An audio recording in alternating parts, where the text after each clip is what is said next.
तो स्टार्ट करते हैं हम अपने लेक्चर नंबर 6 को। ठीक है ना, ये हमारा लेक्चर नंबर 6 है, जहाँ पे हम देखेंगे को ट्रांसलेशनल मॉडिफिकेशन ऑफ प्रोटीन। हम जानते हैं ना, ट्रांसलेशन हो रहा है, साथ ही साथ मॉडिफिकेशन भी स्टार्ट हो जाती थी। ठीक है ना, ट्रांसलेशन के दौरान ही मॉडिफिकेशन स्टार्ट हो जाती थी, तो उसी को हम देखने वाले हैं, को ट्रांसलेशनल मॉडिफिकेशन। आप नाम तो आप समझ पा रहे हो, क्योंकि इतना तो हम अब तक पढ़ चुके हैं। ठीक है, देखो, the modification in the nascent polypeptide chain जो जस्ट अभी अभी फॉर्म हुआ है, polypeptide chain begins even before the completion of protein synthesis. हम बात करते हैं ना, प्रोटीन अभी सिंथेसिस कंप्लीट नहीं हुआ है, अभी ट्रांसलेट हो ही रही है चीज़ें। ठीक है ना, प्रोटीन अभी ट्रांसलेट हो ही रहा है और उसमें मॉडिफिकेशन स्टार्ट हो जाती हैं। एज द प्रोटीन आर को ट्रांसलेशनली ट्रांसलोकेटेड। ठीक है ना, बन रहा है, ट्रांसलेट हो रहा है और ट्रांसलोकेट भी हो रहा है इनटू द ईआर ल्यूमेन। बात कर चुके हैं हम इस चीज़ के बारे में।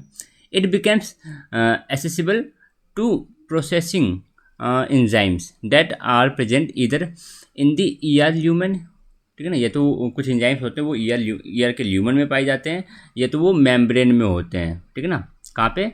ईआर की मेम्ब्रेन में, membrane bound with their active side facing the lumen. ये रहा आपके पास मेम्ब्रेन, बार बार बनाना पड़ रहा है, कोई बात नहीं। ये इधर साइटोसोल है, ये इधर ल्यूमन है। ठीक है, तो जो आपके पास एंजाइम होगा, वो मेम्ब्रेन में प्रेजेंट होगा। उसका जो एक्टिव साइट होगा एंजाइम का, मान लो ये वाला एक्टिव साइट है, ये एंजाइम का एक्टिव साइट है। ठीक है, तो जो एक्टिव साइट है वो ल्यूमन को फेस करता है। हमने देखा भी था, अगर आपको याद होगा लास्ट लेक्चर में जो आपको एनिमेशन दिखाया गया था, तो उसमें आपने देखा होगा जो एक्टिव साइट है जो आपके पास सिग्नल पेप्टाइड्स को काट रही थी। ठीक है ना, जो सिग्नल पेप्टाइड को काट रही थी, तो वो एक्टिव साइट आपको ल्यूमन की तरफ देखने को मिला था। तो एक्टिव साइट ल्यूमन की ओर फेस करती है। तो देखो, सिंपल सी बात है, एंजाइम्स आपके पास मेम्ब्रेन बाउंड मीन्स मेम्ब्रेन में प्रेजेंट हो सकती है, ईयर की मेम्ब्रेन में। ठीक है, ये तो वो ल्यूमन में हो सकती है। अगर मेम्ब्रेन बाउंडेड है, तो उसका जो फेस होगा, जो एक्टिव साइट होगा, वो किसको फेस करेगा? ल्यूमन को फेस करेगा। सिंपल सी बातें हैं, कुछ इसमें ज़्यादा रॉकेट साइंस नहीं है। ठीक है, बढ़ते हैं हम।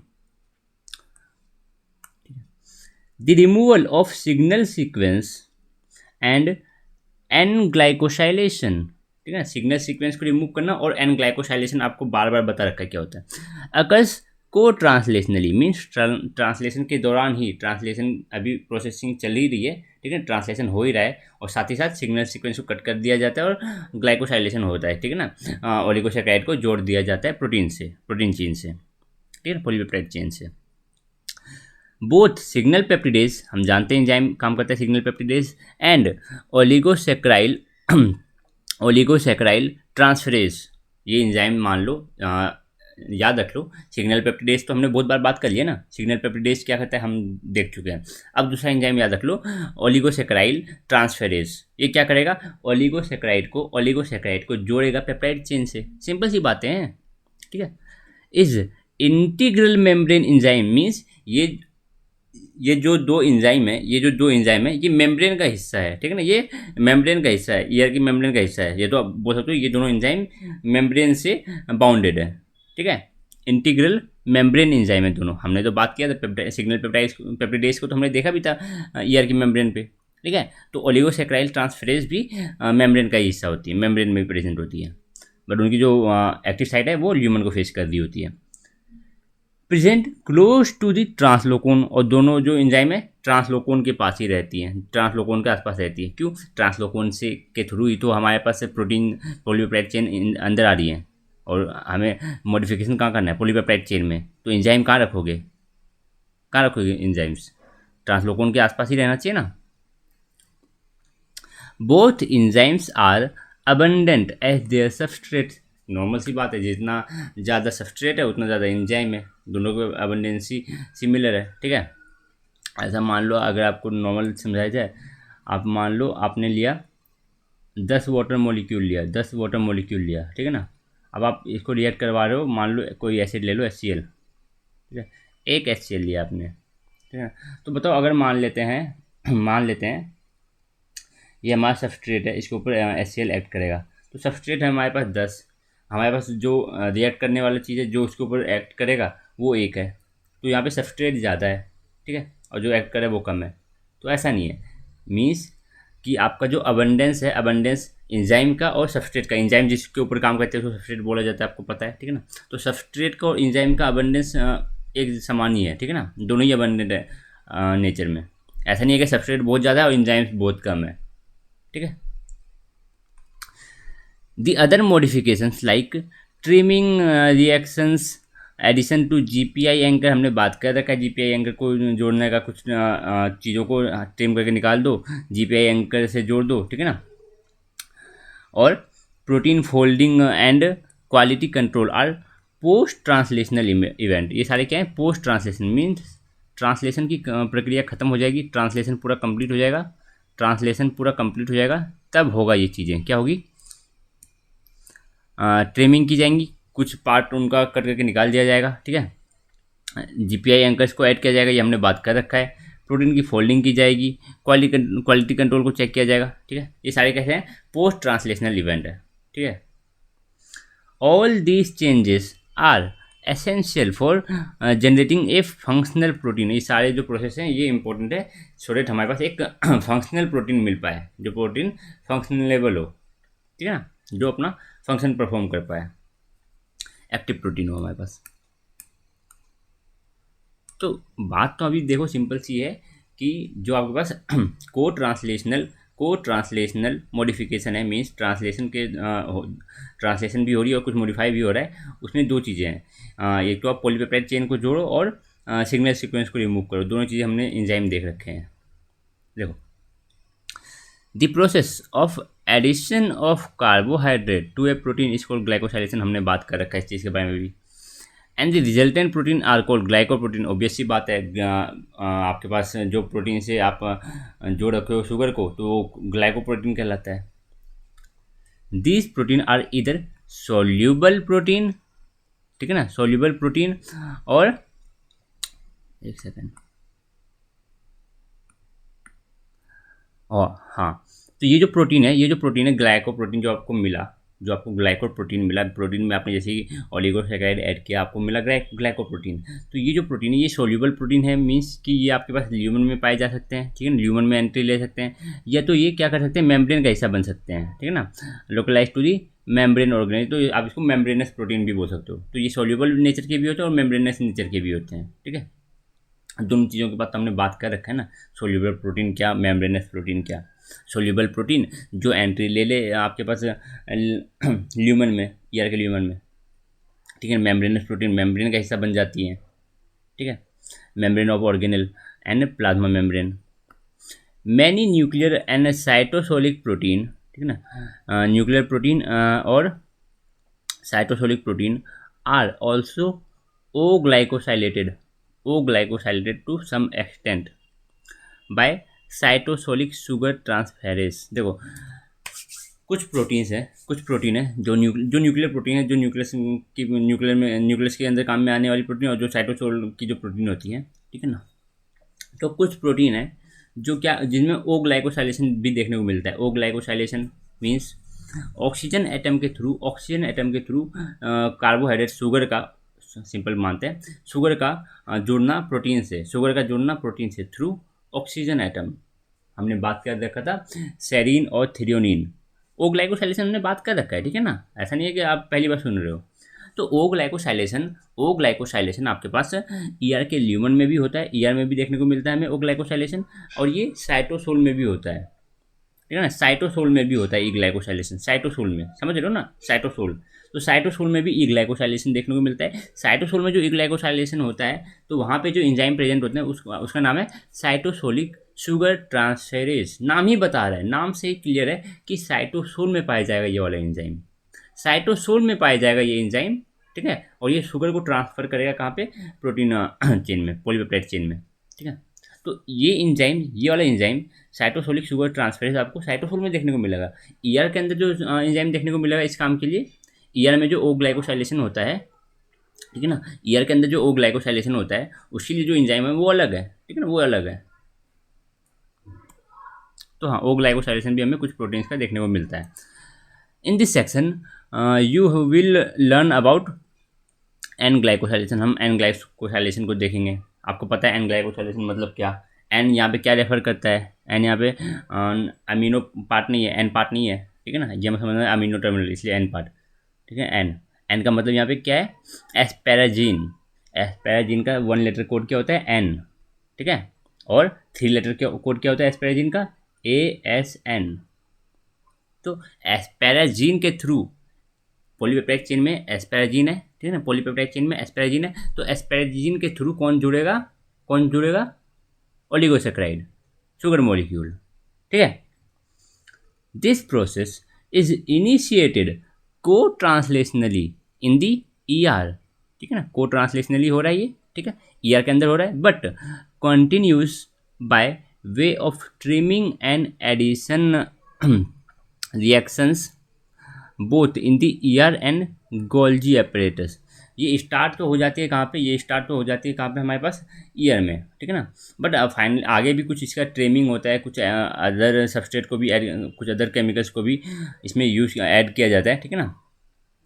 तो वो काम चलती है हमारे पास आगे फर्दर गोल्जी एपरेटस में, ठीक है ना। ईयर और गोल्जी एपरेटस में फर्दर आगे काम चलती है, समझ रहे हो। एन ग्लाइकोसाइलेशन का मतलब सिंपल सा बात है कि प्रोटीन मॉलिक्यूल से आपको जोड़ दो ओलिगोसैकेराइड को थ्रू एस्पेराजीन, ठीक है ना। आगे भी कुछ कटिंग, कुछ trimming and addition of reactants चलते रहते हैं, ठीक है ना। कुछ चीज़ें हम आगे भी ऐड करते हैं, कुछ चीज़ों को ट्रिम करके निकालते हैं, ठीक है ना। वो दोनों वो काम आगे ER और गोल्जी एपरेटस फर्दर होता रहता है, ठीक है।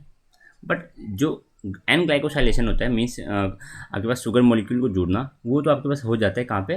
ER में, ठीक है।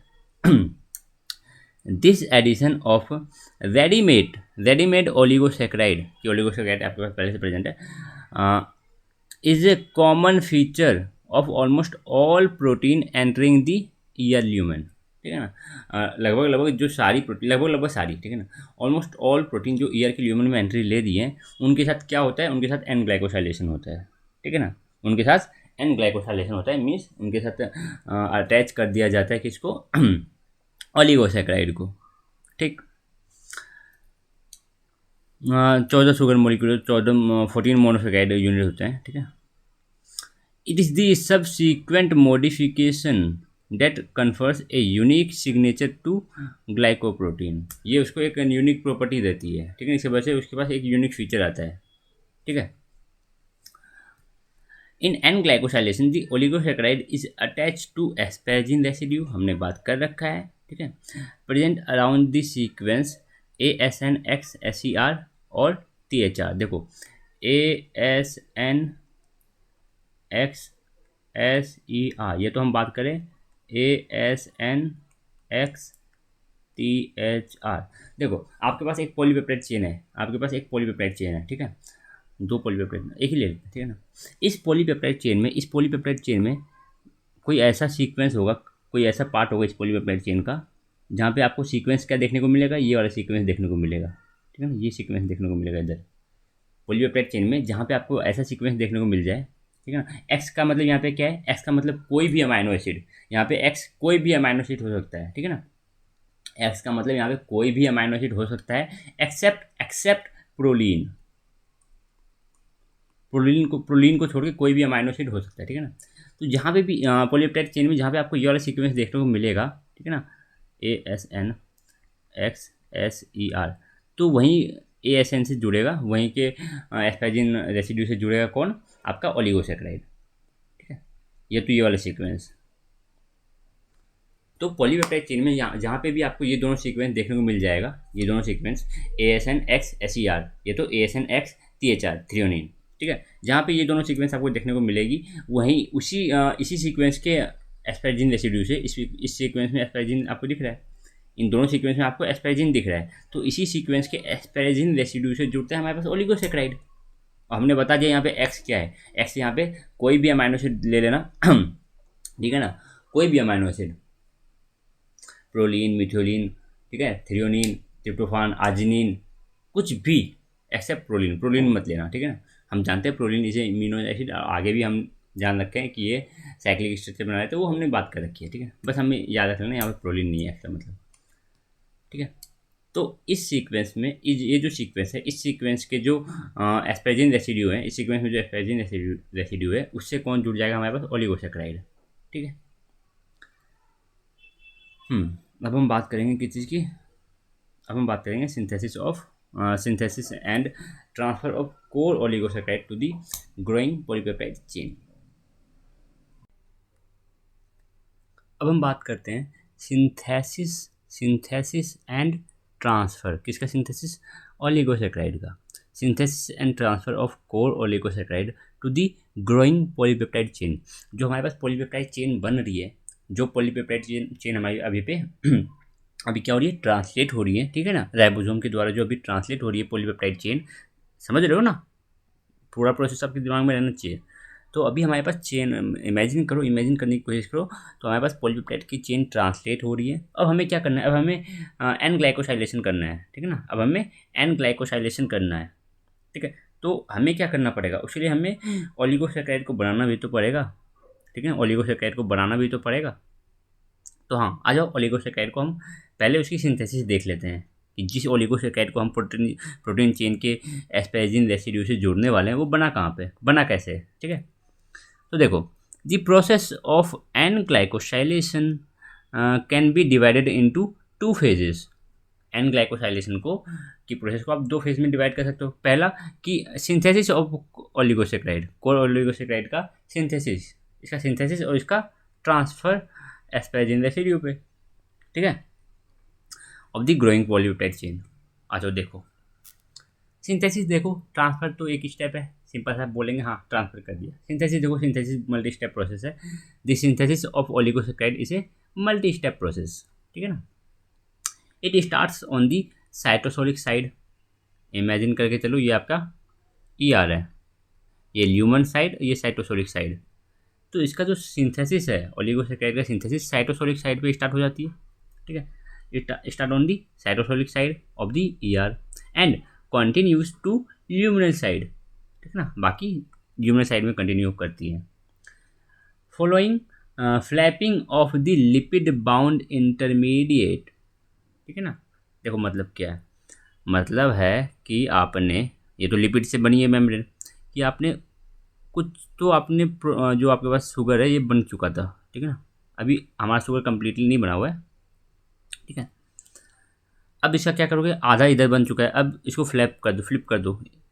जानते हैं ना, फ्लिपेज नाम का एंजाइम हमने पढ़ रखा है ना, फ्लिपेज प्रोटीन है हमारे पास ER की मेम्ब्रेन में, ठीक है। तो वो ये काम करेगा।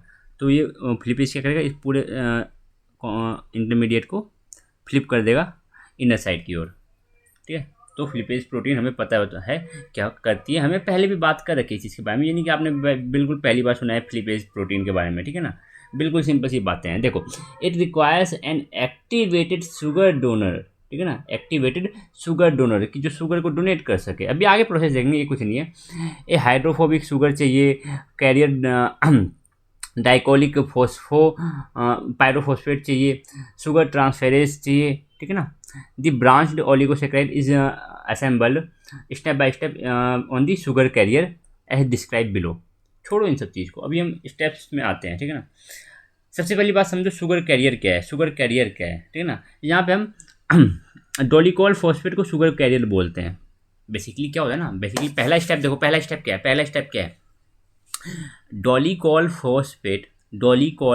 Phosphate is a activated form. समझो मतलब क्या है, डोलिकोल फॉस्फेट, ये जो आपके पास कैरियर है, कैरियर समझते हो ना, एक प्लेटफॉर्म प्रोवाइड कर रहा है उसकी सिंथेसिस के लिए, ठीक है। तो डोलिकोल फॉस्फेट एक एक्टिवेटेड फॉर्म में, ठीक है। तो पहले तो एक्टिवेटेड फॉर्म चाहिए हमें, तो डोलिकोल से बनता है डोलिकोल फॉस्फेट, ठीक है ना। तो डोलिकोल इनएक्टिव है और डोलिकोल फॉस्फेट ये एक्टिव फॉर्म है। तो पहला स्टेप क्या है, the first step is the generation of dolichol phosphate, means active form को जनरेट करो by a phosphoryl group transfer from ATP to dolichol. Means dolichol पे आप क्या करो, एक फॉस्फेट ग्रुप को ट्रांसफर कर दो, ठीक है ना, फॉस्फोराइल ग्रुप को। डोलिकोल पे आप एक फॉस्फोराइल ग्रुप को ट्रांसफ़र कर दो, और वो फॉस्फोराइल ग्रुप आप कहाँ से लाओगे, ATP में से, एटीपी में से एक फॉस्फेट ग्रुप, फॉस्फोराइल ग्रुप निकालो, ये एडीपी बन जाएगा, ठीक है ना। तो एटीपी में से एक फॉस्फोराइल ग्रुप को लेके आओ कहाँ पे, डोलिकॉल के पास लाके जोड़ दो, ठीक है ना। तो क्या बन गया, डोलिकॉल फॉस्फेट, डोलिकॉल फॉस्फेट। और डोलिकॉल फॉस्फेट हम जानते हैं एक्टिव फॉर्म है।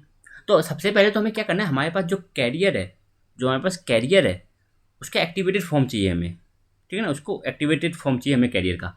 तो कैरियर क्या है हमारा, डोलिकॉल। तो डोलिकॉल एक इनएक्टिव फॉर्म है, तो हमें एक्टिव फॉर्म क्या चाहिए, एक्टिव फॉर्म चाहिए हमें।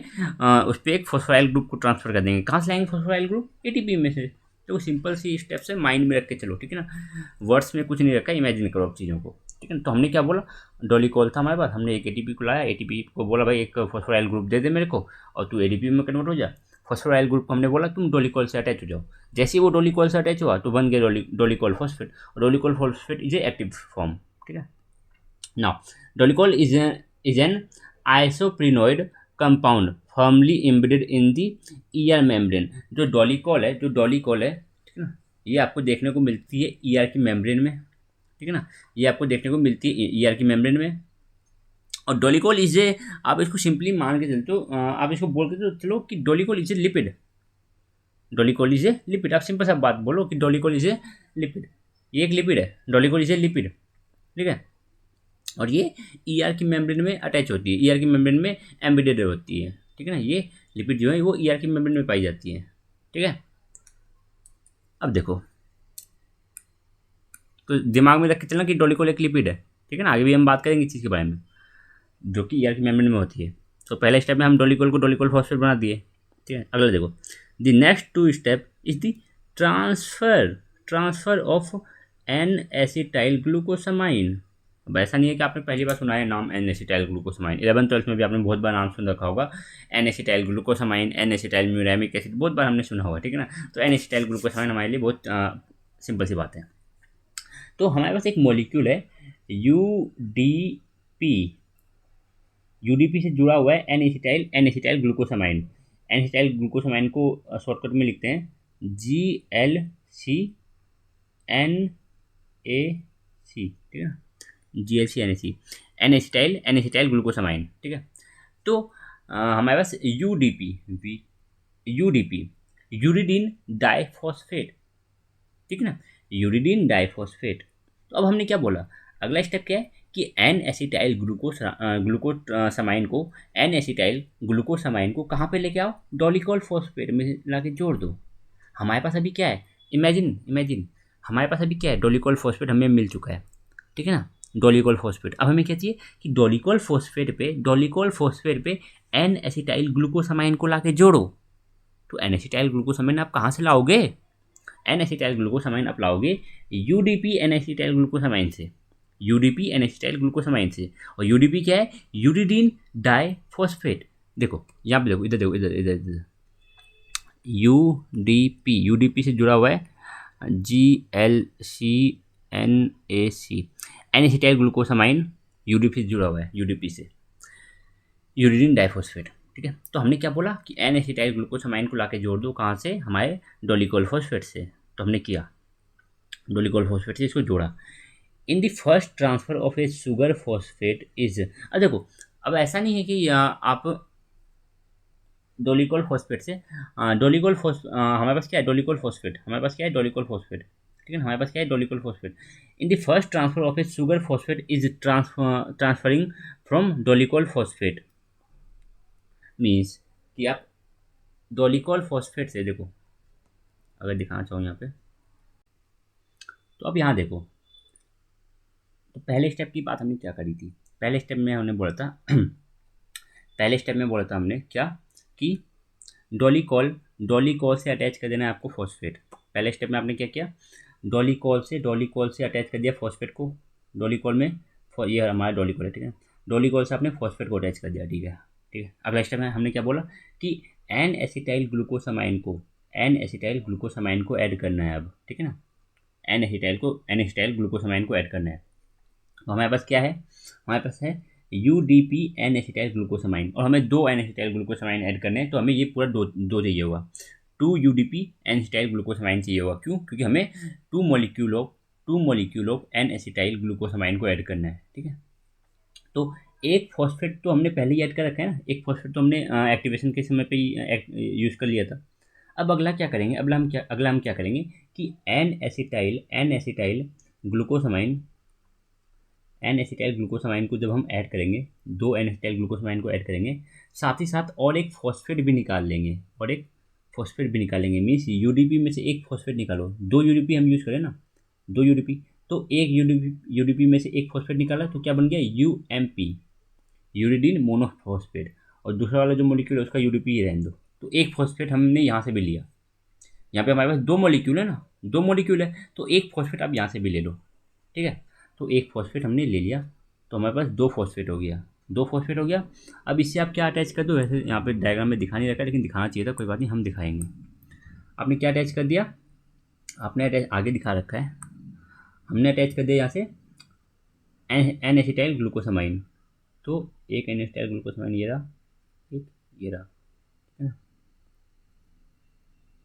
ये आप कर लेना। ठीक है, यहाँ थोड़ा मिसिंग है। तो हमने क्या किया, एक फॉस्फेट भी लिया, इससे हमने एक फॉस्फेट भी लिया, और 2 एन एसिटाइल ग्लूकोसामाइन हमने लिया। ठीक है ना, स्टेप टू क्लियर है, ठीक है, ठीक है ना। और जो एन एसिटाइल ग्लूकोसामाइन जुड़ा है डोलिकॉल से थ्रू फॉस्फोलिंकेज। ठीक है ना, थ्रू फॉस्फोलिंकेज दी ओलिगोसेक्राइड, वैसे बेसिकली एन एसिटाइल ग्लूकोसामाइन क्या है, ये एक ओलिगोसेक्राइड है। ठीक है ना, तो the oligosaccharide will be linked to dolichol by pyrophosphate linkage. ठीक है ना, बाय पायरोफॉस्फेट लिंकेज के थ्रू ये जुड़ेगा। फॉस्फेट लिंकेज, पायरोफॉस्फेट लिंकेज, आप दोनों ही बोल सकते हो। ठीक है, आ जाओ, देखो 5 रेसिड्यू ऑफ मैनोज। अगला स्टेप क्या करेंगे, हमने पहला स्टेप क्या किया, फॉस्फेट जोड़ा, दूसरा स्टेप क्या किया, एन एसिटाइल ग्लूकोसामाइन जोड़ा, और 2 एन एसिटाइल ग्लूकोसामाइन जोड़ा, और एक फॉस्फेट जोड़ा। तो अब तक हमारे पास टोटल हम क्या जोड़ चुके हैं, टोटल हम 2 फॉस्फेट जोड़ चुके हैं, और 2 एन एसिटाइल ग्लूकोसामाइन जोड़ चुके हैं। अब तीसरे स्टेप में क्या करेंगे, हम यूज़ करेंगे 5 मैनोज को जोड़ेंगे हम। 5 mannose residue of mannose are transferred. अब मैनोस रेसिड्यू को जोड़ोगे, आप आपको मैनोस को जोड़ना है, तो कहाँ से जोड़ोगे, किस में से निकालोगे मैनोस को, तो जीडीपी मैनोस से, जीडीपी, अब इसका फुल फॉर्म तो आपको पता ही होगा, ग्वानोसिन डाइफॉस्फेट। तो जीडीपी मैनोज में से, ठीक है ना, जीडीपी मैनोज में से आप मैनोस को निकाल लोगे, और 5 मैनोस मीन्स आपको 5 जीडीपी मैनोस चाहिए होगा। 5 जीडीपी मैनोस में से हम 5 मैनोस को निकाल के ऐड कर देंगे हमारे कॉम्प्लेक्स से। ठीक है ना, जो हमारे पास क्या था, डोलिकॉल था। तो डोलिकॉल से जो हमने जोड़ा है क्या, एन एसिटाइल ग्लूकोसामाइन। तो एन एसिटाइल ग्लूकोसामाइन आपको दिख रहा होगा, एन एसिटाइल ग्लूकोसामाइन दिख रहा है। तो इससे हमने क्या जोड़ दिया, 5, देखो 1 2 3 4 5, 5 मैनोज हमने जोड़ दिया है। 5 मैनोज हमने जोड़ दिया है किसे, डोलिकॉल से, थ्रू थ्रू थ्रू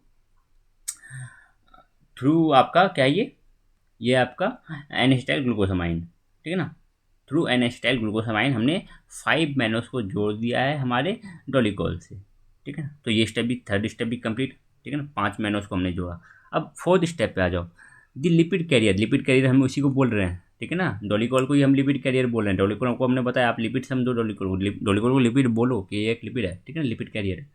तो the lipid carrier with incomplete oligosaccharide, अभी तो कंप्लीट नहीं हुआ है ना, अभी जो हमारे हमने जितने भी ओलिगोसेक्राइड, अभी जितने भी हमने मोनोसेक्राइड को जोड़ा है, उसको हमने क्या किया, मोनोसेक्राइड को जोड़ के डाइसेक्राइड, हम तो 5 मोनोसेक्राइड को जोड़ चुके हैं, और 2 उधर जोड़ चुके हैं हम क्या,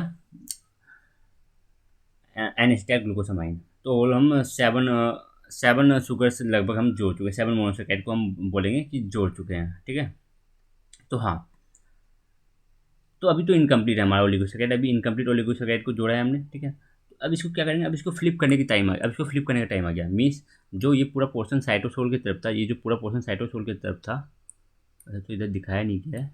ठीक है, 1 2 एनस्टाइल ग्लूकोसामाइन, आपका 2 एनस्टाइल ग्लूकोसामाइन हो गया, और 5, 1 2 3 4 ठीक है ना, ये 5 मैनोस। अब इस पूरे कॉम्प्लेक्स को आप क्या कर दो, फ्लिप कर दो, ठीक है ना, किस तरफ, ल्यूमन के साइड, ठीक है। अब हम क्या करेंगे, the lipid carrier with incomplete oligosaccharide flips in the membrane and then the resume synthesis, बाकी सिंथेसिस आगे होते रहेंगी। अब लिपिड कैरियर को फ्लिप करने में क्या कौन हेल्प करने आया, फ्लिपेज। हमने बात कर रखा था फ्लिपेज प्रोटीन की, ठीक है ना, हमने बात कर रखी है। तो फ्लिपेज यहाँ पे उसको फ्लिप करने में हेल्प किया। अब 5वां स्टेप, अब हम ऐड करेंगे एडिशनल यूनिट ऑफ मैनोज। अब हम 4 मैनोज को यूज़ करेंगे, ठीक है ना, अभी और 4 मैनोज को हम ऐड करेंगे और 3 ग्लूकोज को ऐड करेंगे, ठीक है ना। 4 मैनोज और 3 ग्लूकोज आर ट्रांसफर्ड फ्रॉम, अब देखो मैनोज को कहाँ से लाओगे, ट्रांसफर टू, यहाँ पे transfer to dolichol phosphate linked sugar, ठीक है ना।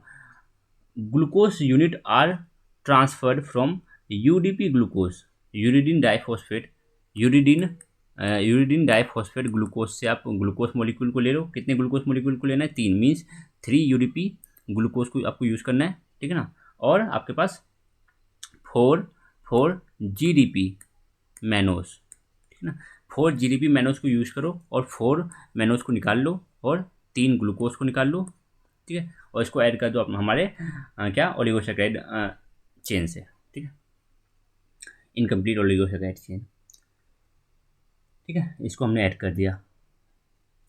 दी 14 रेसिड्यू, अब 14 रेसिड्यू काउंट करो कैसे हो गया, ठीक है। तो अभी तो हमने 4 ये ऐड किया, 4 3 7 7 हो गए। 5 हमने ऐड किया था पहले मैनोज, 7 और 5 12 12 हो गए। और हमने 2 ऐड किया था क्या, एनिस्टाइल ग्लूकोसामाइन, तो 14 हो गए ना। तो दी 14 रेसिड्यू ब्रांच्ड ओलिगोसैकेराइड, और ब्रांचिंग है यहाँ पे, ठीक है ना, ब्रांचिंग तो आपको दिख रही होगी ना, ब्रांच है, branch oligosaccharide chain is then transferred to an asparagine. अब हम इसको क्या कर देंगे, अब सिंपली बारी आ गई हमारी ट्रांसफर करने की, ट्रांसफर कर दो एस्पेरेजिन रेसिड्यू पे फ्रॉम डाइकोलिक पायरोफॉस्फेट, डाइकोलिक पायरोफॉस्फेट से हम इसको कहाँ पे ट्रांसफर कर देंगे, एस्पेरेजिन रेसिड्यू पे, ठीक है ना, in the ER lumen by oligosaccharide transferase, हमने बात किया हुआ था, ठीक है ना। इस चीज़ को हेल्प करने में कौन आता है या कौन सा एंजाइम काम करता है, ओलिगोसैकेराइड ट्रांसफेरेज। ये क्या करेगा, ओलिगोसैकेराइड को किस में कनेक्ट कर देगा, ओलिगोसैकेराइड को कनेक्ट कर देगा आपके पास एस्पेरेजिन से, ठीक है ना। ओलिगोसैकेराइड को ट्रांसफर कर देगा कहाँ से कहाँ तक, कहाँ से कहाँ तक, हमारे पास डाइकोलिक फॉस्फेट से डोलिकोल फॉस्फेट से ट्रांसफ़र कर देगा ओलिगोसैकेराइड को कहाँ तक, ये हमारे एस्पेरेजिन रेसिड्यू से, ठीक है ना। सिंपल सी बात है। गर्मी बहुत है, वैसे तो लाइट है इधर अभी, कोई दिक्कत नहीं है, बट फ़ैन जब ऑन करता हूँ तो साउंड सही से रिकॉर्ड नहीं होता, इसलिए मेरे को फ़ैन ऑफ करके ये लेक्चर रिकॉर्ड करना पड़ता है। तो हाँ, बोलते बोलते गला भी सूख जाता है, ठीक है। अब आ जाओ, अब हमें क्या करना है, ट्रांसफ़र कर दिया हमने। अब जो डोलिकोल पायरोफॉस्फेट है is released and recycle after hydrolysis of phosphate bye phosphatase. अब एक एंजाइम यहाँ पे आ रहा है, अब एक एंजाइम आ रहा है फॉस्फेटेज, ये क्या करेगा, ये डोलिकोल पायरोफॉस्फेट से, ये डोलिकोल पायरोफॉस्फेट से फॉस्फेट को हटा देगा, रिमूव कर देगा। डोलिकोल पायरोफॉस्फेट से फॉस्फेट को रिमूव कर देगा और क्या क्या बना देगा, डोलिकोल, मीन्स अब डोलिकोल रिसाइकल हो गया, ठीक है। अब आगे फर्दर इसमें फॉस्फेट ग्रुप ऐड होगा और ये वापस से एक्टिव फॉर्म बनेगा, वापस से ये एनिस्टाइल ग्लूकोसामाइन ऐड होगा, ठीक है ना, बात कर रखी है हमने। All further modification in the oligo, अब जो ये ओलिगोसैकेराइड आपने ट्रांसफ़र किया है एस्पेरेजिन रेसिड्यू से, अब फर्दर इसमें जो मॉडिफिकेशन होगा वो ईआर में होगा और गोल्जी अपैरेटस में होगा। ये अब कैसे होगी modification, post translational, means translational खत्म होने के बाद अब चीज़ें घटेंगी। अब जो मॉडिफिकेशन होगा ट्रांसलेशन के बाद होगा, ठीक है ना, और ये मॉडिफिकेशन ईआर में भी होगा और गोल्जी अपैरेटस में होगा। ईआर में होगा लेकिन कब, ट्रांसलेशन कंप्लीट होने के बाद, अभी तो ट्रांसलेशन के दौरान ही हम मॉडिफिकेशन देख रहे थे, ठीक है। तो छोड़ो इन सब चीज़ों को, स्टेप देखो, पहले स्टेप 1 पे आओ। तो क्या कहता है हमारा स्टेप 1 कहता है भाई हमें चाहिए एक कैरियर यहाँ पे है डोलिकोल, लेकिन डोलिकोल इज इनएक्टिव, ठीक है ना, इनएक्टिव लिपिड कैरियर है ये। तो इसको एक्टिव करो, क्या करोगे, फॉस्फेट ऐड कर दोगे, क्या करोगे, फॉस्फेट ऐड कर दोगे। तो जो पहला फॉस्फेट हम ऐड कर रहे थे वो कहाँ से ला रहे हो आप, एटीपी से। याद करो, चीज़ों को याद करो, जस्ट आप हाँ ये पॉइंट्स पढ़ के दिमाग में मत रखो, हटाओ पॉइंट्स को, ठीक है ना। तो कहाँ से ला रहे थे हम, एटीपी में से, ठीक है ना, एटीपी में से एक फॉस्फेट फॉस्फोराइल ग्रुप को, एक फॉस्फोराइल ग्रुप को देखोगे बहुत सारे बुक में कभी कभी फॉस्फेट बोलता है, कभी फॉस्फोराइल ग्रुप बोलता है, ठीक है ना, ठीक है कोई बात नहीं, जो बोलना बोलो। तो फॉस्फोराइल ग्रुप को एटीपी में से एक फॉस्फोराइल ग्रुप को लेके आओ और उसको कनेक्ट कर दो डोलिकॉल से, ठीक है ना, तो डोलिकॉल पायरोफॉस्फेट बनता है। अब हमें क्या करना है, अब हमें यूडीपी एनेस्टाइल ग्लूकोफॉस्फेट, यूडीपी एनेस्टाइल ग्लूकोफॉस्फेट को यूज़ करना है, ठीक है ना। टू दो मोलिक्यूल ऑफ यूडीपी एनेस्टाइल ग्लूकोफॉस्फेट से हमें एनेस्टाइल ग्लूकोफॉस्फेट को कनेक्ट कर देना है, कहाँ से, डोलिकॉल फॉस्फेट से, ठीक है ना, और एक फॉस्फेट को भी ऐड करना है, ठीक है ना। तो यूडीपी में से एक फॉस्फेट निकालो, हमारे पास दो यूडीपी मोलिक्यूल है ना, दो यूडीपी मोलिक्यूल है, तो एक यूडीपी का एक फॉस्फेट ले लोगे तो क्या बनेगा, यूएमपी मोनोफॉस्फेट, ठीक है ना, यूरिडीन मोनोफॉस्फेट, और एक यूडीपी ही रह जाएगा। और हमने तो दोनों ही एनेस्टाइल ग्लूकोसामाइन को यहाँ से निकाल लिया है। तो थोड़ा इसको इरेज करो, बड़ा गंदा लग रहा है।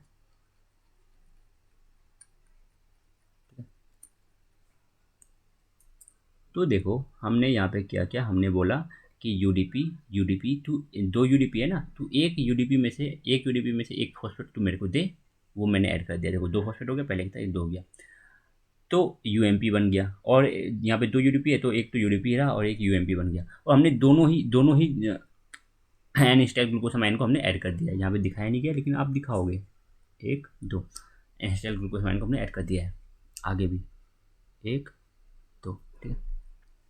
अगला स्टेप क्या था कि आपको इसमें ऐड करना है, इसमें आपको ऐड करना है किसको, मैनोस को। क्या ऐड करना है, मैनोस को। तो मैनोस कहाँ से लाओगे मैनोस को, जीडीपी मैनोस। तो जीडीपी मैनोस में से आप मैनोस को रिमूव करोगे, जीडीपी मैनोस में से आप 5 यूज़ करना पड़ेगा, क्योंकि हमें 5 मैनोस को ऐड करना है, ठीक है ना। तो 5 GDP mannose means 5 molecule of GDP mannose को आपको यूज़ करना है, और पाँचों मैनोस को आप निकाल लो और ऐड कर दो। तो हमने यहाँ से ऐड कर दिया 5 मैनोस को, ठीक है ना, 1 2 3 4 5 मैनोस को हमने ऐड कर दिया। ओके, अब क्या बारी आ गई, पांचों मैनूस को ऐड करने के बाद अब याद रखना कि अब इस पूरी चीज़ को अब बहुत हमने ऐड कर लिया। अब हमें क्या करना है भाई, अब ल्यूमिनल साइड में काम चलेगी आगे, ठीक है ना। साइटोसोलिक साइड में जितनी काम करनी थी कर लिया, अब ल्यूमिनल साइड पे आ जाओ, तो उसको फ्लिप करनी है, ठीक है ना। तो हमारा कैरियर क्या होगा, फ्लिप करेगा। हमारे कैरियर को फ्लिप करने में, हमारे लिपिड कैरियर को फ्लिप करने में हेल्प कौन करेगा, फ्लिपेज। हमने बात कर रखी है फ्लिपेज की, अब आगे भी हमने बात कर रखी है। तो हाँ, हमने क्या कर दिया, फ्लिप कर दिया। अब हमें ग्लूकोज और मैनोस को फिर से ऐड करना है। तो अभी तक हमने क्या यूज़ कर लिया, 5 मैनोस यूज़ कर लिया, 5 मैनोस को ऐड किया, ठीक है ना। दो यूज़ किया एनिस्टाइल ग्लूकोसामाइन। तो अब हमें क्या करना है, अब हमें 4 मैनोस और ऐड करने हैं और 3 ग्लूकोज। तो टोटल कितने हो जाएंगे, 7, कितने हो गए, 5 14, ठीक है ना, 14 का, ठीक है। तो हमें 4 मैनोज और ऐड करने हैं और 3 ग्लूकोज, ठीक है। तो हमने बात किया था,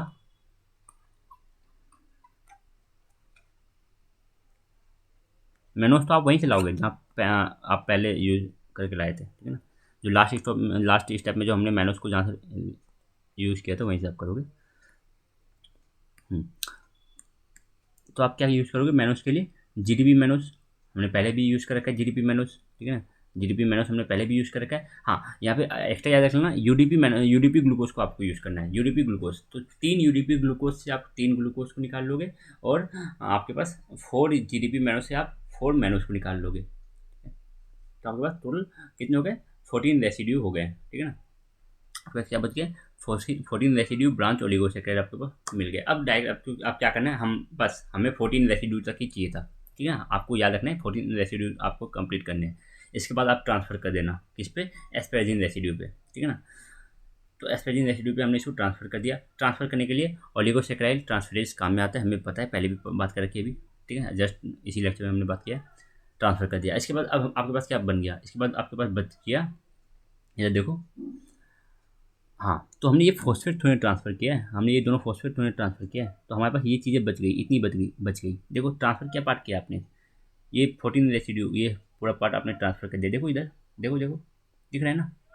तो आप अब आपको क्या करना है, अब आपको इन दोनों फॉस्फेट को निकालना है, ठीक है ना। अब आपको उन दोनों फॉस्फेट को निकालना है, तो फॉस्फेटेज यूज़ करोगे, आप दोनों फॉस्फेट को रिमूव कर दोगे हाइड्रोलिसिस के थ्रू, ठीक है।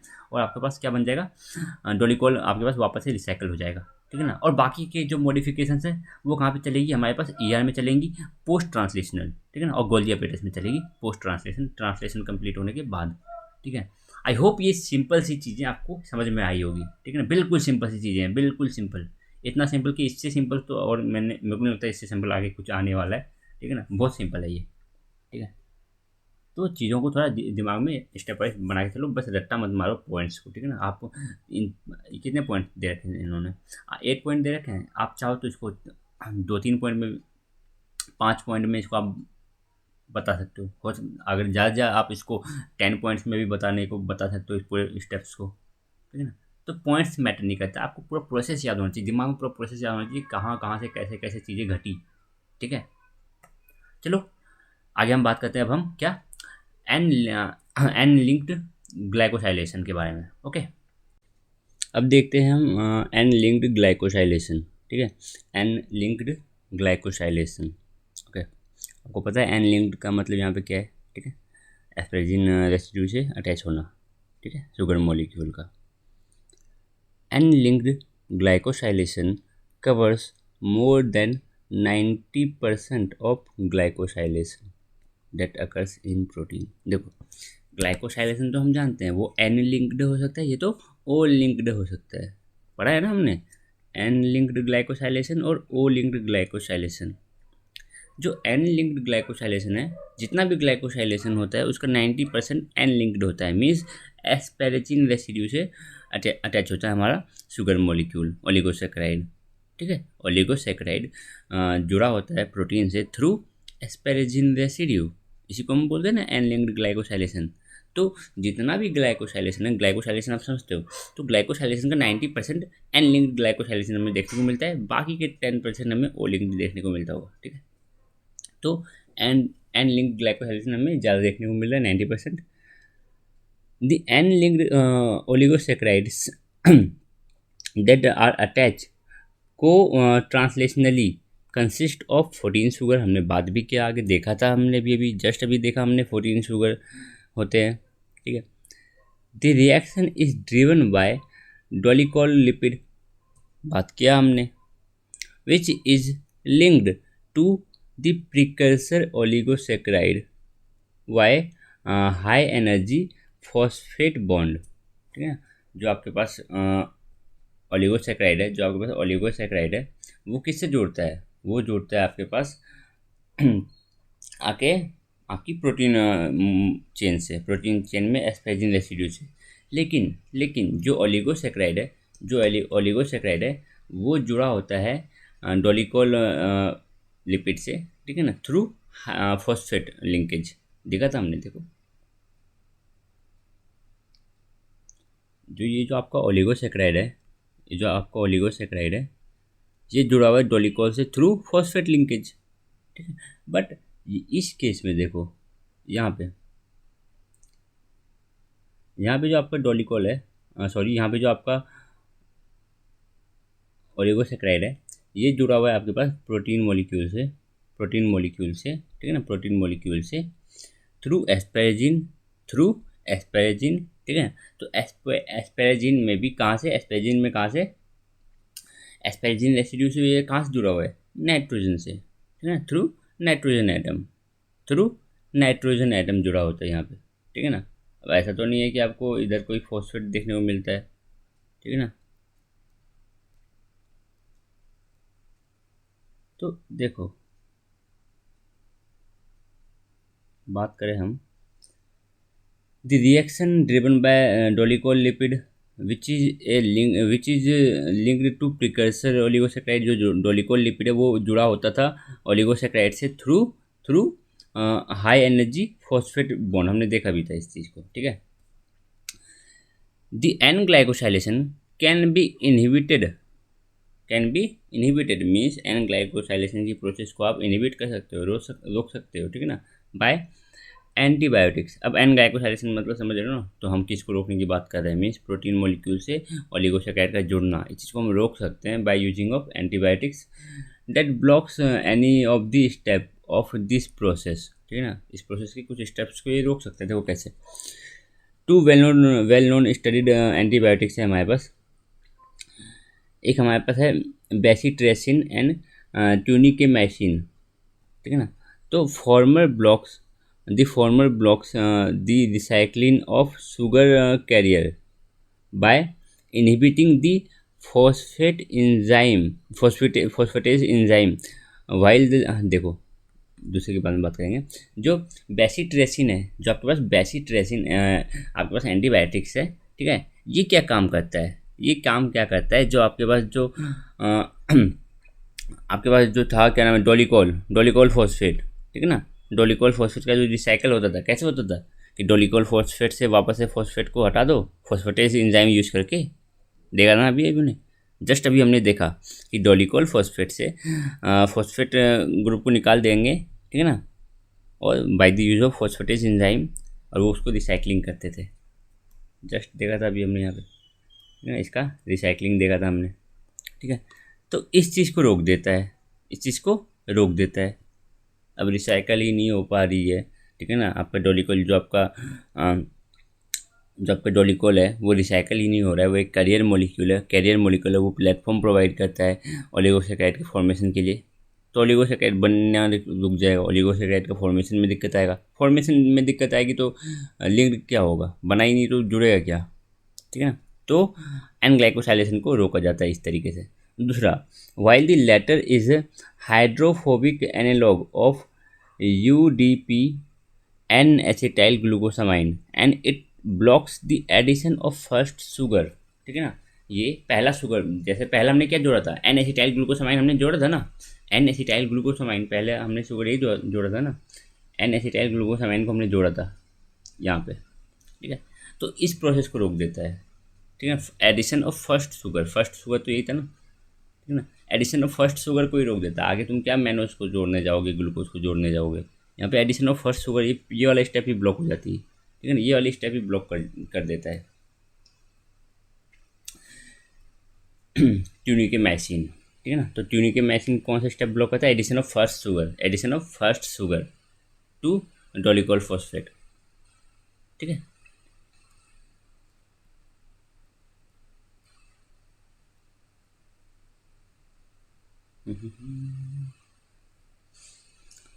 हाँ, अब हम ये जानते हैं कि वैसे तो हमने पढ़ा था, क्या पढ़ा था, हमने बोला था कि ASN asparagine X serine plus threonine, हमने ये सीक्वेंस देखा था कि जहाँ पे आपको ये सीक्वेंस देखने को मिलेगा,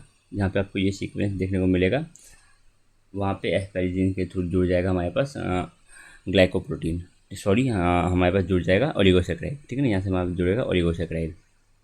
ठीक है, तो यहाँ पे सीक्वेंस थोड़ा अंतर है, ठीक है ना, तो आप डायग्राम के सीक्वेंस को ज़्यादा ध्यान मत दो। ये सीक्वेंस भी पॉसिबल है, इस सीक्वेंस में भी जुड़ता है, ठीक है ना, ये भी पॉसिबल है, बट हाँ आपको ये सीक्वेंस याद रखनी है। ठीक है, जो हमारी थ्योरी में दे रखी है, हमें ये वाली सीक्वेंस याद रखनी है कि ASN X SER और THR। ठीक है ना, समझ गए। और एक्स बताया मैंने यहाँ पे क्या होता है, एक्स से कुछ भी हो सकता है, कोई भी अमाइनो एसिड एक्सेप्ट प्रोलीन। ठीक है, जहाँ पे भी आपको ये सीक्वेंस देखने को मिलेगा, वहाँ पे एस्पेरिन के थ्रू आप जोड़ दो अपने ओलिगोसैकेराइड को, जो जस्ट आपने बनाया अभी। ठीक है, ट्रिमिंग रिएक्शन, नाम से ही पता चल रहा है, the trimming of the oligosaccharide begins in the ER। ये कहाँ पे स्टार्ट हो जाता है, ER में स्टार्ट हो जाता है trimming of oligosaccharide. The removal of sugars takes place in the fixed order. ठीक है ना, कुछ शुगर को रिमूव कर दिया जाता है, आपने प्रोटीन से जोड़ा ओलिगोसैकेराइड को, उसमें से कुछ को अभी हम ट्रिम करके बाहर निकाल लेंगे। The 3 glucose residue are removed by glucosidase 1 and 2। 3 glucose molecule को निकाल दिया जाता है। In mammals mannose residues are added only in the ER and trimmed by an ER mannosidase. जो मैमल्स हैं मैमल्स में मैनोज रेसिड्यू को ऐड करना, ये काम ओनली चलता है ER में। ठीक है ना, आगे आप ग्लाइकोप्रोटीन में आगे जो आपके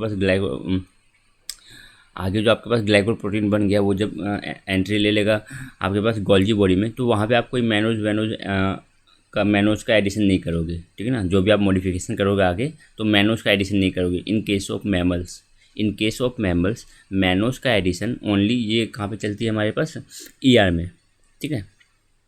और मैनोज का जो ट्रिमिंग होता है, मैनोज को अगर ट्रिम करके निकालनी है तो एंजाइम काम में आती है ईआर मैनोसिडेज, और ये भी ईआर में ही होता है, ठीक है। ईआर में ही होता है इसका ट्रिम।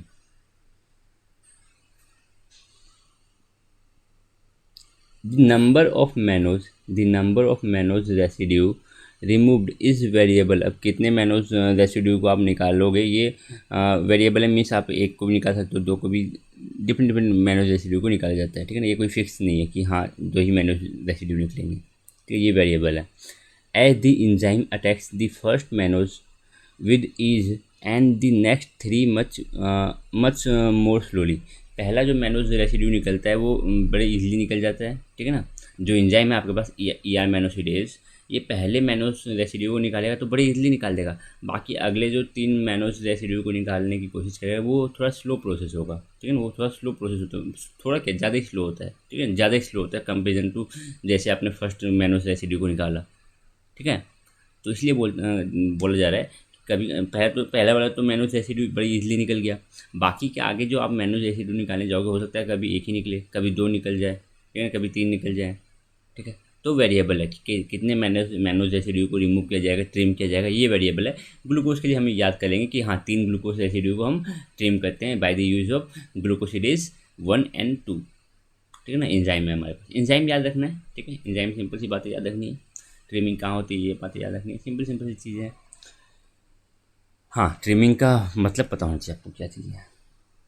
अब देखो, ग्लाइकोसाइलेशन इज ए की टू प्रोटियोम डाइवर्सिटी। प्रोटीन में जो इतनी डाइवर्सिटी, इतने टाइप्स ऑफ प्रोटीन हमें देखने को मिलता है, उसका एक बड़ा रोल, उसमें एक बड़ा रोल प्ले करता है हमारे पास कौन, ओलिगोसेक्राइड, मीन्स ग्लाइकोसाइलेशन की प्रोसेस, ठीक है ना।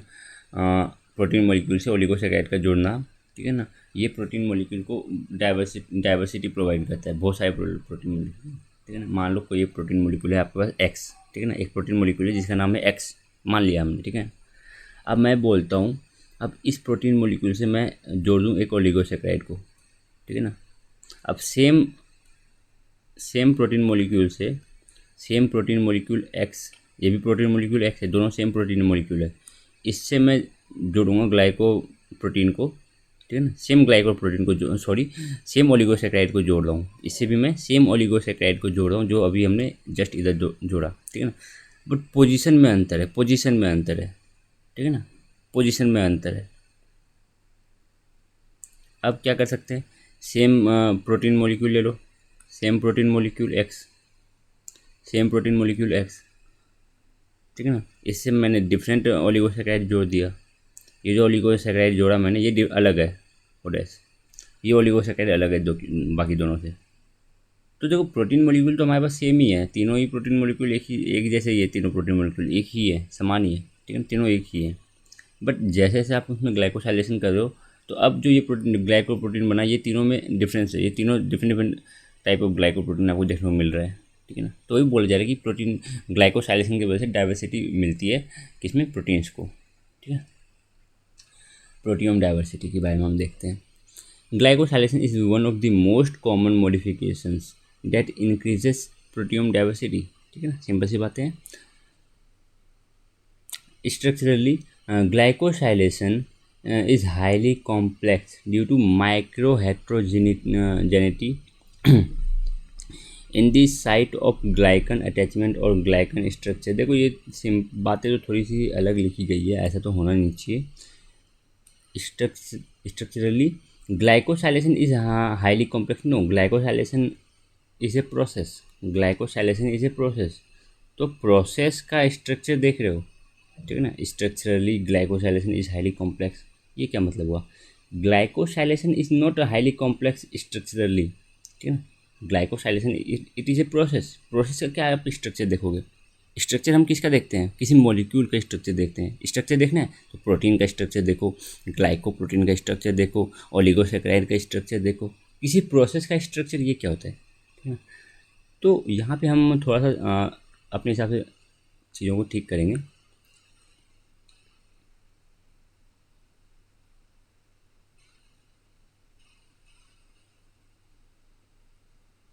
हम यहाँ पे ग्लाइकोसाइलेशन नहीं, हम यहाँ पे लिखेंगे ग्लाइकोप्रोटीन जो हमारे पास बना, ठीक है ना, glycoprotein,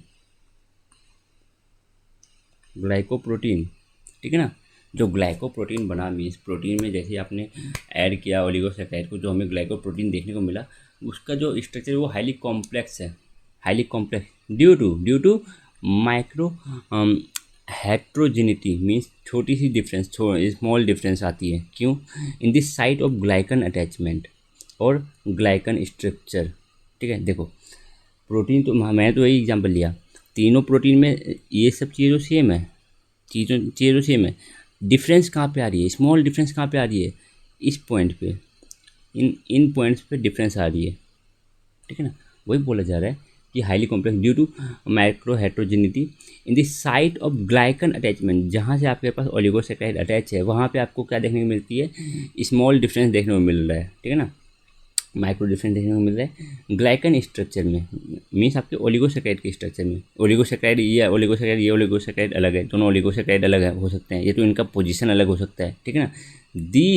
these variation include glycan length की, ओलिगोसैकेराइड की लेंथ अलग अलग हो सकती है, ग्लाइकन स्ट्रक्चर ओलिगोसैकेराइड का स्ट्रक्चर पे डिपेंड करेगा, ठीक है ना। अनब्रांच है, ये ब्रांच है। ग्लाइकन का कंपोजिशन, ठीक है ना, ग्लाइकन का कंपोजिशन की किस टाइप की शुगर से वो ओलिगोसैकेराइड बना हुआ है, वो जो ओलिगोसैकेराइड है, ठीक है ना। ग्लाइकन आप समझ रहे हो ना, ग्लाइकन यहाँ पे ओलिगो शुगर पार्ट को बोला जा रहा है कि वो जो ओलिगोसैकेराइड है वो किस टाइप की शुगर से, किस टाइप के मोनोसैकेराइड से बना हुआ है, उस पर डिपेंड करेगा। ग्लाइकोसिडिक बॉन्ड की, ग्लाइकोसिडिक बॉन्ड कैसी है, ठीक है ना, उसका ग्लाइकोसिडिक बॉन्ड का नेचर उस पर डिपेंड करेगा, ठीक है।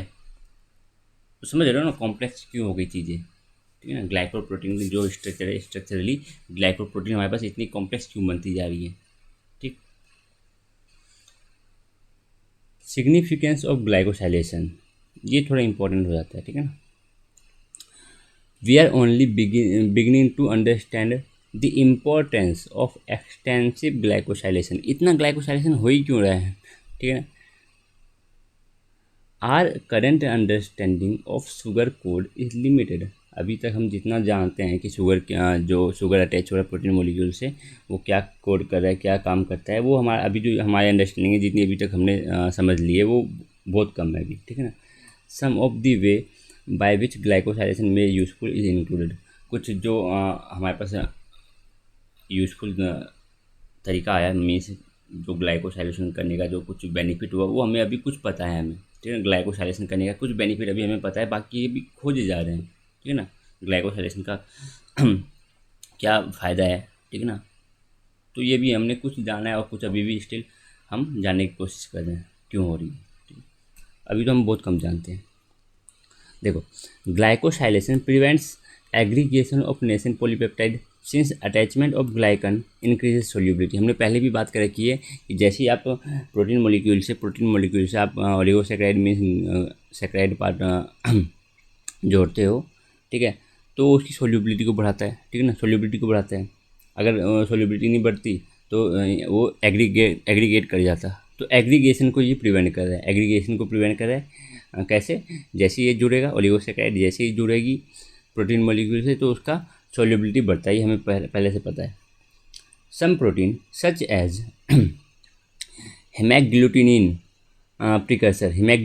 प्रिकर्सर जो है वो रिक्वायर होता है N linked oligosaccharide to fold properly, ये एक प्रोटीन है हेमैग्लूटिनिन प्रिकर्सर एक प्रोटीन है जिसमें एन लिंक्ड ग्लाइकोसाइलेशन ज़रूरी है। ये जो प्रोटीन है, ठीक है ना, इसमें अगर आप एन लिंक्ड ग्लाइकोसाइलेशन नहीं करोगे तो उसके फोल्डिंग में दिक्कत आएगी, प्रोटीन के फोल्डिंग में दिक्कत आएगी।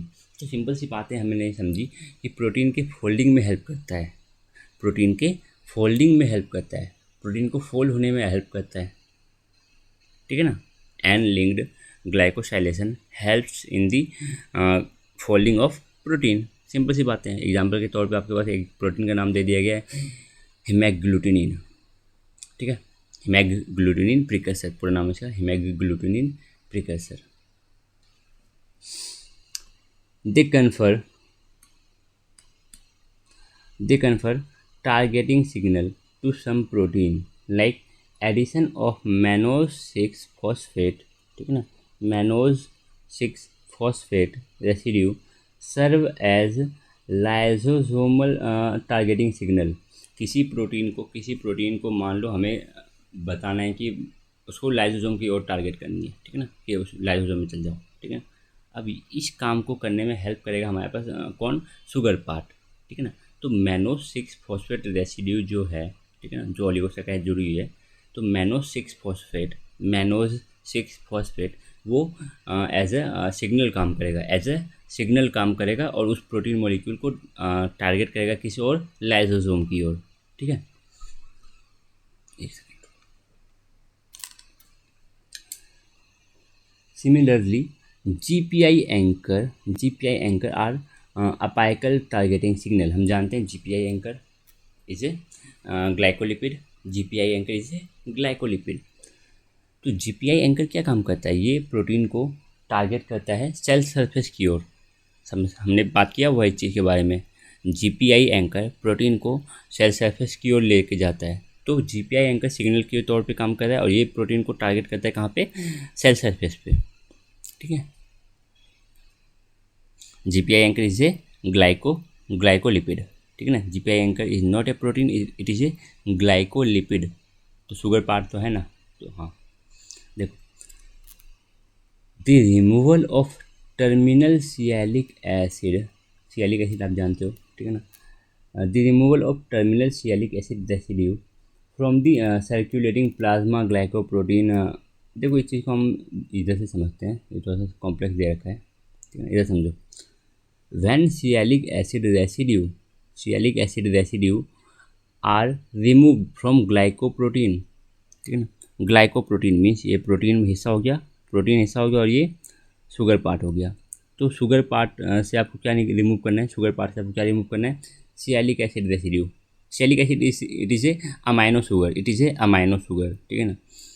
तो आपको सियालिक एसिड से मान लो हमने क्या किया, ये पोर्शन सियालिक एसिड है, ठीक है ना, सियालिक एसिड रेसिड्यू है, इसको हमने रिमूव किया, ठीक है ना। तो रिमूव फ्रॉम द ग्लाइकोप्रोटीन से हमने सियालिक एसिड रेसिड्यू को रिमूव किया इन दी ब्लड। ये काम कहाँ चल रही है, ब्लड में चल रही है। दीज प्रोटीन बिकम एसिएलो ग्लाइकोप्रोटीन, ठीक है ना। अब ये जो प्रोटीन, ये इसका रिमूवल के बाद, इस चीज़ को रिमूव करने के बाद जो आपके पास प्रोटीन बचा उसको बोलोगे आप एसिएलो ग्लाइकोप्रोटीन। और this change signals the liver to recognise and remove them from circulation for degradation. देखो आपने क्या किया, ये आपके पास क्या है, ये आपके पास ग्लाइकोप्रोटीन है, ये आपके पास प्रोटीन वाला पार्ट है, ये आपके पास शुगर वाला पार्ट। शुगर वाले पार्ट से आपने क्या रिमूव किया, सियालिक एसिड को रिमूव किया। सियालिक एसिड को रिमूव करते ही जो चेंज हुआ, ये प्रोटीन अब क्या बन गई, अब ये बन गई एसिएलो ग्लाइकोप्रोटीन। तो सियालिक एसिड को रिमूव किया तो यहाँ पे कुछ चेंज किया ना आपने। तो ये जो चेंज हुआ प्रोटीन में जो चेंज आया, यही चेंज एक सिग्नल के तौर पे काम करता है, ठीक है ना। ये जो चेंज आया, ठीक है ना, ये चेंज एज ए सिग्नल काम करता है, ठीक है ना। और इस सिग्नल को पहचानता है कौन, लिवर, ठीक है ना। लिवर इस चीज़ को रिकॉग्नाइज करता है और क्या करता है, अब जो आपके पास एसिएलो ग्लाइकोप्रोटीन बना, ठीक है, लीवर इस एसिएलो ग्लाइकोप्रोटीन को डिग्रेड कर देगा और उसको रिमूव कर देगा फ्रॉम सर्कुलेशन, ठीक है ना। ब्लड में से चीज़ को रिमूव कर देगा, इसका डिग्रेडेशन चालू हो जाएगा। तो सियालिक एसिड रेसिड्यू का रिमूव होना ये एक सिग्नल था, it is A signal. Sialic acid residue का ग्लाइकोप्रोटीन में से निकलना, ठीक है ना, रिमूव होना, ये एक सिग्नल था। किसके लिए, ये एक सिग्नल था लिवर के लिए, जिसने लिवर ने सिग्नल को पहचाना। और क्या सिग्नल था कि अब जो चीज़ें बनी इसको रिमूव होने पे इस मॉलिक्यूल को आप क्या कर दो, डिग्रेड कर दो, सर्कुलर सिस्टम से रिमूव करो इसको, ब्लड में से निकालो इसको, ठीक है ना। तो एचसीएलओ ग्लाइकोप्रोटीन का क्या हो गया, डिग्रेडेशन हो गया, ठीक है। Similar as red blood cells, जिन रेड ब्लड सेल्स की उम्र हो चुकी है, ठीक है ना, ऑल्सो लूजेस सियालिक एसिड, वो भी सियालिक एसिड लूज करते हैं, ठीक है ना। उन आरबीसी की सरफेस पे ग्लाइकोप्रोटीन तो हो गया ना, उस ग्लाइकोप्रोटीन में से सियालिक एसिड को रिमूव करते हैं, समझ रहे हो ना। तो सियालिक एसिड को रिमूव करेंगे, सियालिक एसिड रेसिड्यू को रिमूव करेंगे फ्रॉम देयर सरफेस ग्लाइकोप्रोटीन, ठीक है, marking them for removal from the blood stream. और ये भी एक सिग्नल है, इस चीज़ को रिमूव करना भी एक सिग्नल है कि इस आरबीसी को अब क्या करो, इस आरबीसी को डिग्रेड कर दो और ब्लड स्ट्रीम से रिमूव करो इस आरबीसी को, ठीक है ना।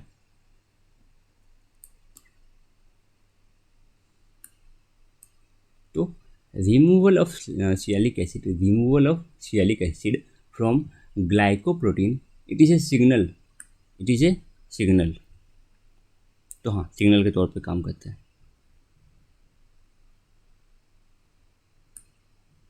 बात करते हैं अब हम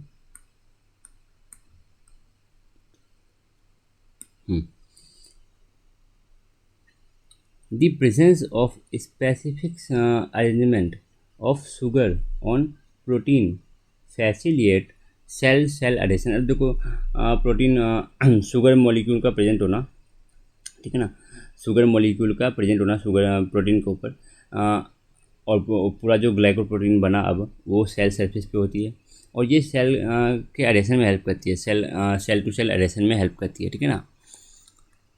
सच as between selectin and mucin family glycoprotein, ठीक है ना।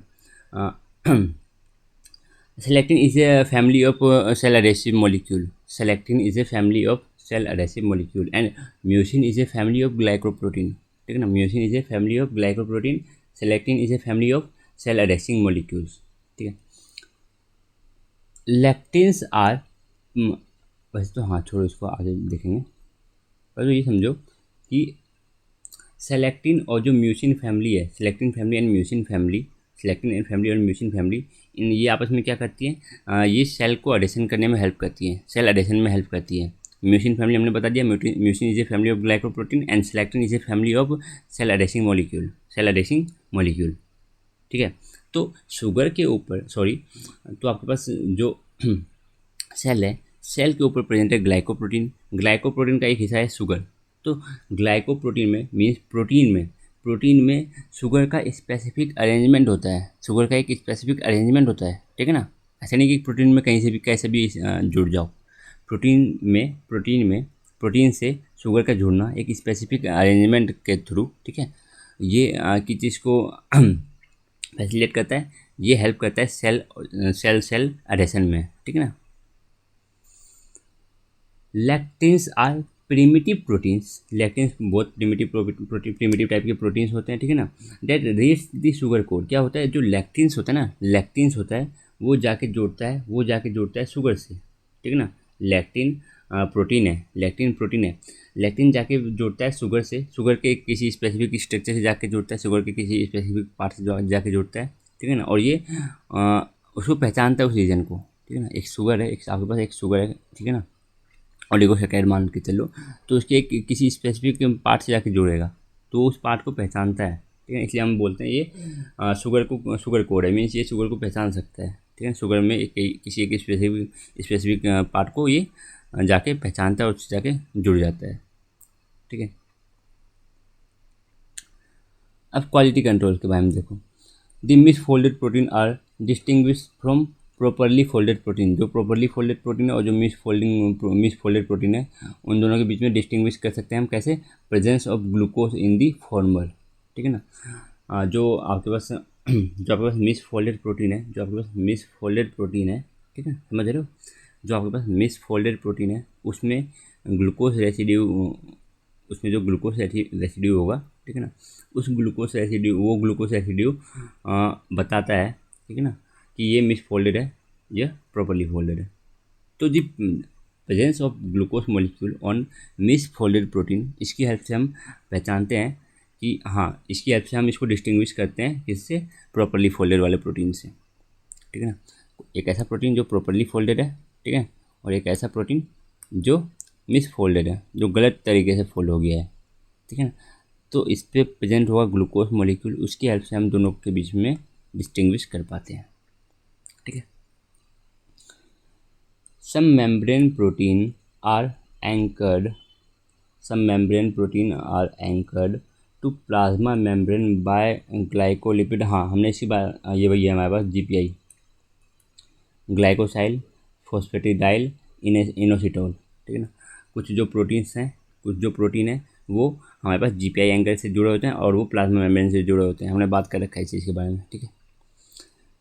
The oligosaccharide on protein may even promote their stability. The oligosaccharide on protein may even promote their stability as in case of fibronectin. ठीक है ना, fibronectin it is A protein.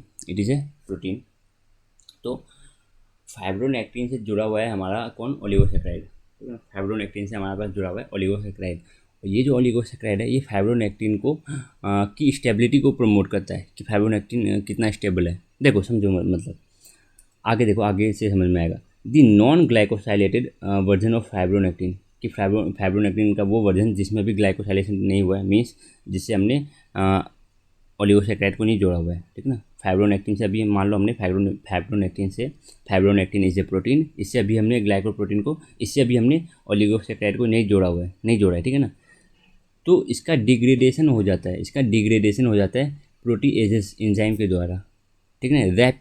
Rapid degradation होता है fibronectin protein का rapid degradation होता है by the enzyme proteases, ठीक है ना।